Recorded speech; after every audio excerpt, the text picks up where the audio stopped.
I emerged walking through the rubble, stunned, confused, looking all around, realizing that I was still standing, but I was no longer the same. My body became fragile, a crystal glass, yet inside lies a strength I never knew I had. I learned to live in the just for today. Just for today, I endure the pain. Just for today, I stay home. Just for today, I count every step I take. And even so, with a smile, I face the new day looking for new ways to enjoy life.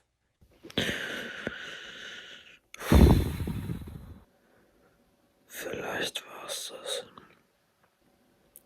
Das Bretten ist verloren, ist jetzt meine letzte Chance.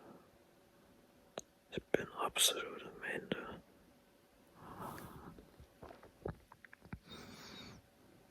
Ich kann mich nicht mehr pflegen. Ich kann fast nicht mehr Zähne putzen. Ich muss dringend nachnehmen. Ich bin 99, kann man nur ein bettlägerig. Vielleicht war's das. Dann war alles umsonst. Das ganze Leid. Vielleicht überlebe ich. Dann macht alles einen Sinn. Ich habe viel gelernt, aber was bringt mir das, wenn ich sterbe? Egal was kommt, ich gebe nicht auf, niemals. Ich mach weiter.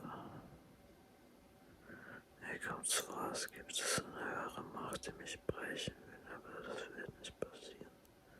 Selbst wenn ich noch 10 Jahre in dem Bett liege, ich gebe nicht auf. Es ist schwer, ich habe in 1,5 Jahren kein einziges Mal eine Abphase gehabt. Immer nur schlechter und schlechter. Behandlung nach Behandlung. Nie ein Erfolg. Immer nur schlechter. Wir werden sehen. Ich gebe niemals ab. Ich will einfach nur wieder leben. Und meinen Träumen nachgehen und nicht in meiner absolut schlimmsten Phase sterben. Ich möchte die Person werden, die ich werden will, bevor ich sterbe.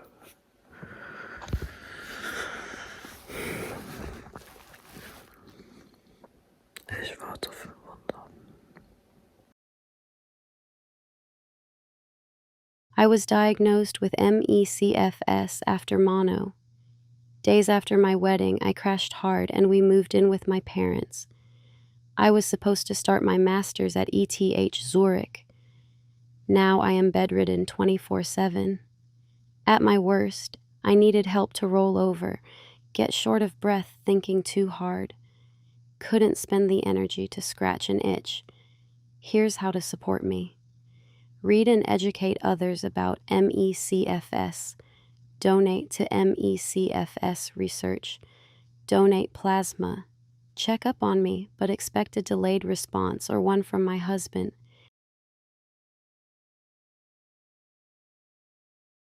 A living death, a waking nightmare.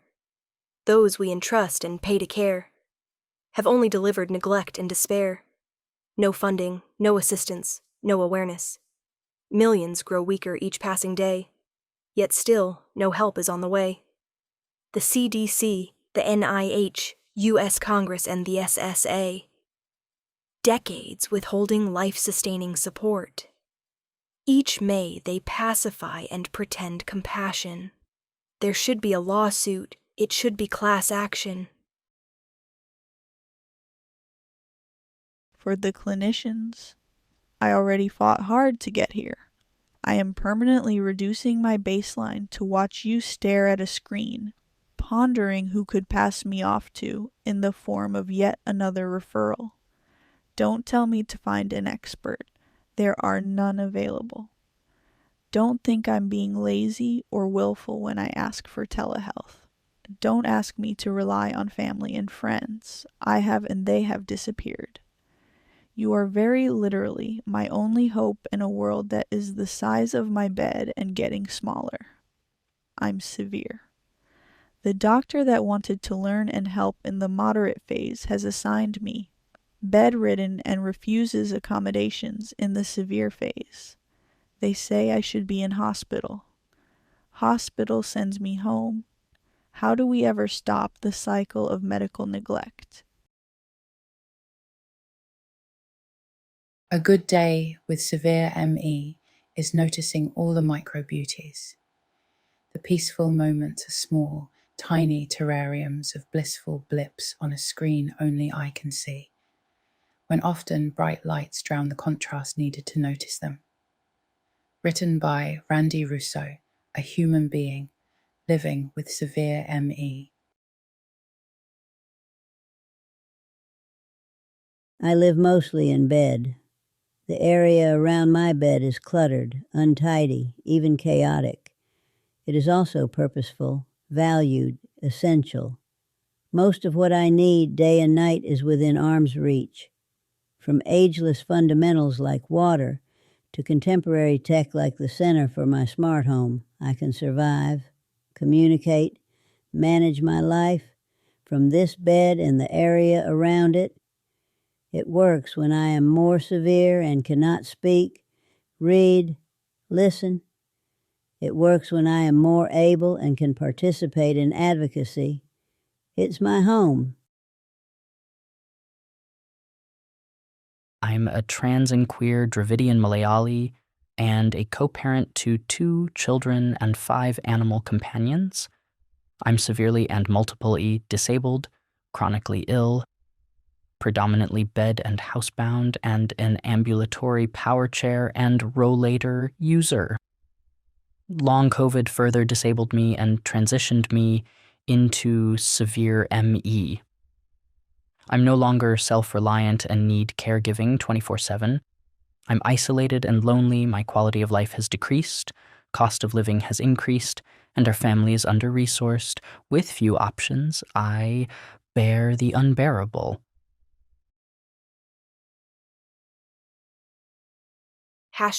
#manifest.me.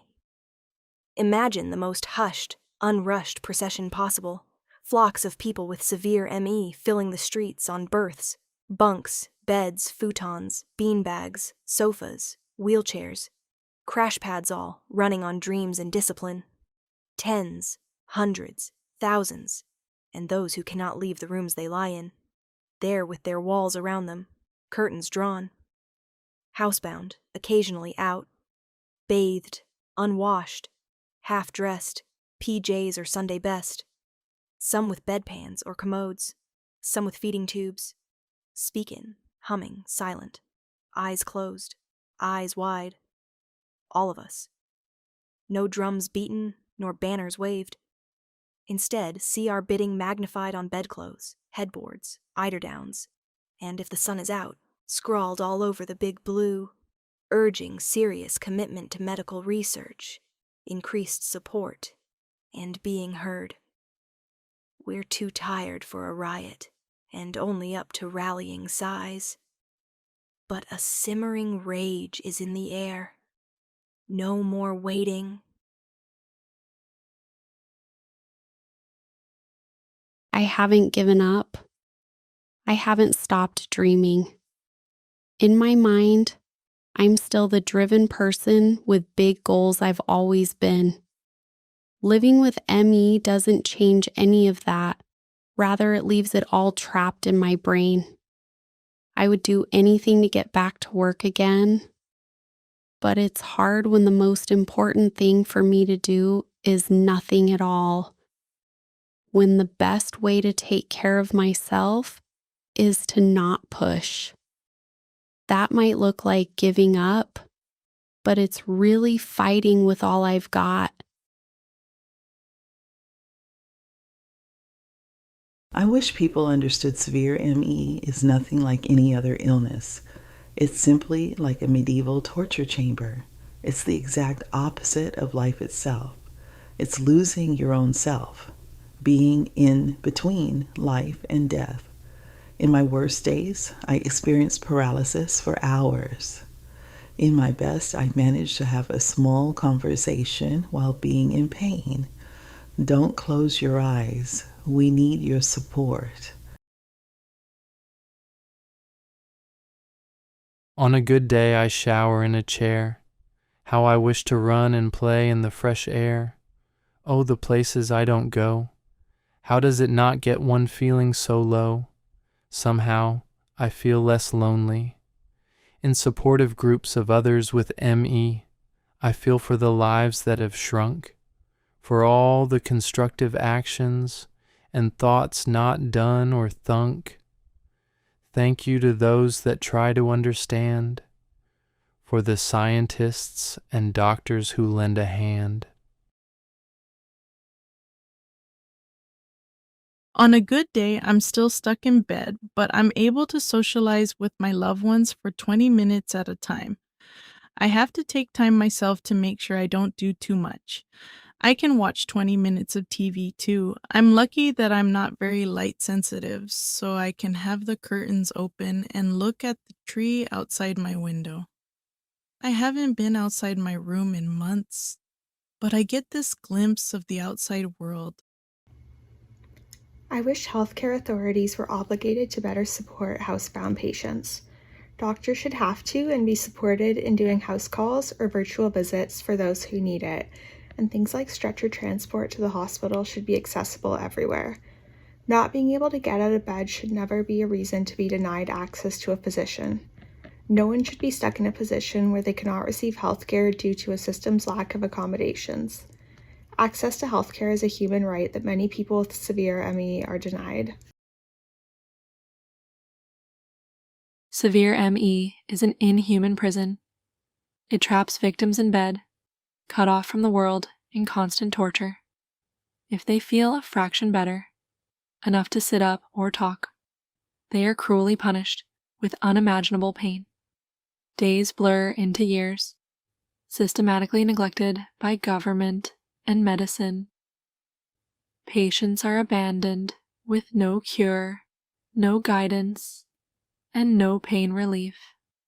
They are left rotting in the dark, never knowing if they will ever escape this living hell. It's not hard to understand. We all want to get better. Just to be very clear, we all want to get better. Proceed accordingly. It's not hard to understand. Words and Image by Cynthia Johnson, 2024. Sometimes just the light, caught in the tops of the trees, makes me strong enough. One thing I want people to understand about ME/CFS, severe ME/CFS, is that we just want to live. Some of us can't even make this video right now. Some of us are laying in a dark room, can't move, can't speak, can't eat.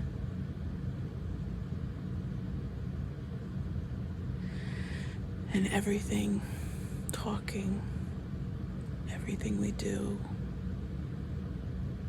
can cause repercussions.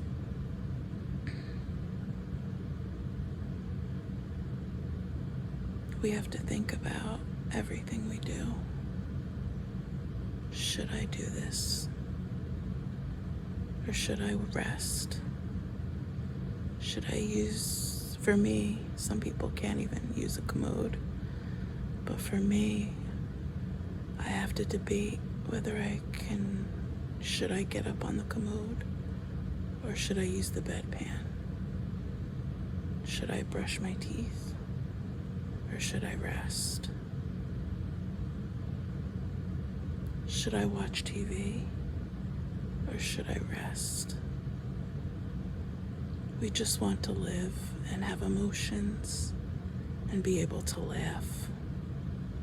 But that uses energy, laughing, crying, thinking.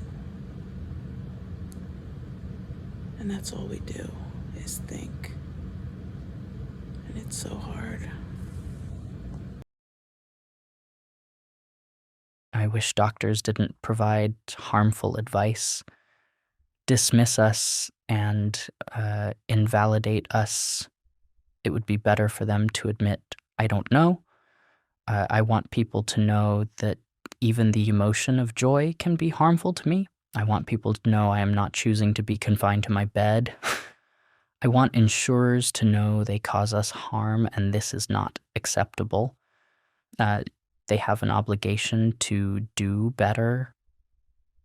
I don't want to be invisible or absent from the world. This is not living. It is barely subsisting. I'm still me, wasn't anticipated, living with something that felt so fundamentally different than before. When days pass in a sleepy haze and my brain can't form or process words a while, it's only a while. What was truly foundational to me is what was still left after all the business was gone. Who I love. The business, just a way I showed it when I had the energy. Be kind to yourself. Wherever you go, in whatever shape, you take yourself with you. For loved ones, still loved, just looks different. Before MECFS, I worked across continents Australia, EU, UK, Asia, made films, traveled, and had dreams. Now showering or leaving home is a medical decision. I spent 14 minutes outside bed in past few weeks. Recovery isn't just about treatment. It depends on people showing up enough and on time, helping with what patients actually need, not what others think they need. Practical support is part of treatment. It decides between deterioration and recovery. When someone is drowning, save them first, even if inconvenient.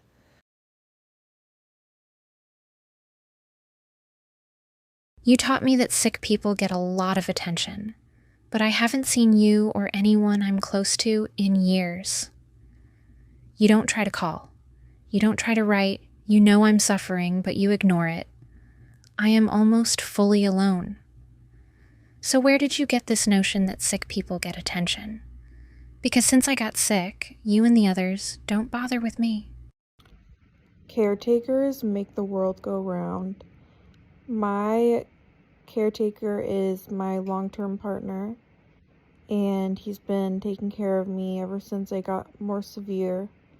And if anything, our relationship has gotten deeper throughout me having this illness because he is so incredible. He takes such good care of me.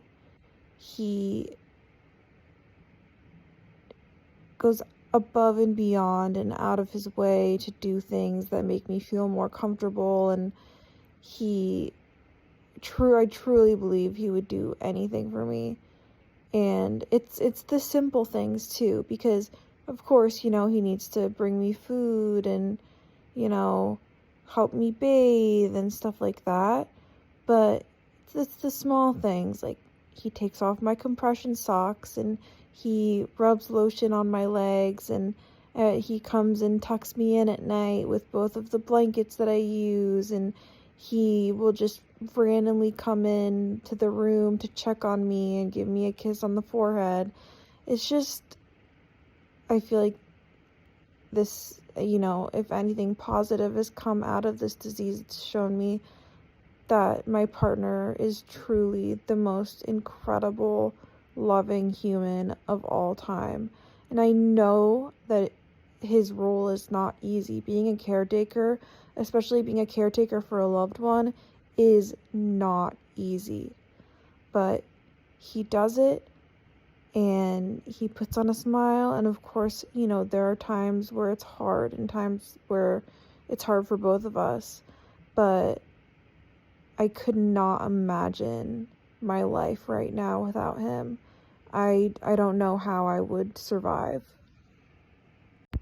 I wish that people understood that fatigue is not the central part of this illness. I mean, of course, profound fatigue is a symptom of ME/CFS, but in terms of the different symptoms that are disabling me and keeping me in bed as a severe patient, fatigue is pretty low on the list. Of course, I'm affected by fatigue. I sleep a lot and, I'm very tired throughout the day, but the symptoms that really affect my life are like post-exertional malaise. Like, I get feeling like you literally have the flu for days at a time. The other symptoms are like my really intense muscle burning, the severe orthostatic intolerance that makes it so hard for me to even stand or sit up. And I feel like people don't realize how severe these other symptoms are just because they hear the term chronic fatigue syndrome and they assume that we're in bed because we're tired. And well, we are tired, but that's not the whole thing. You're missing so much of it.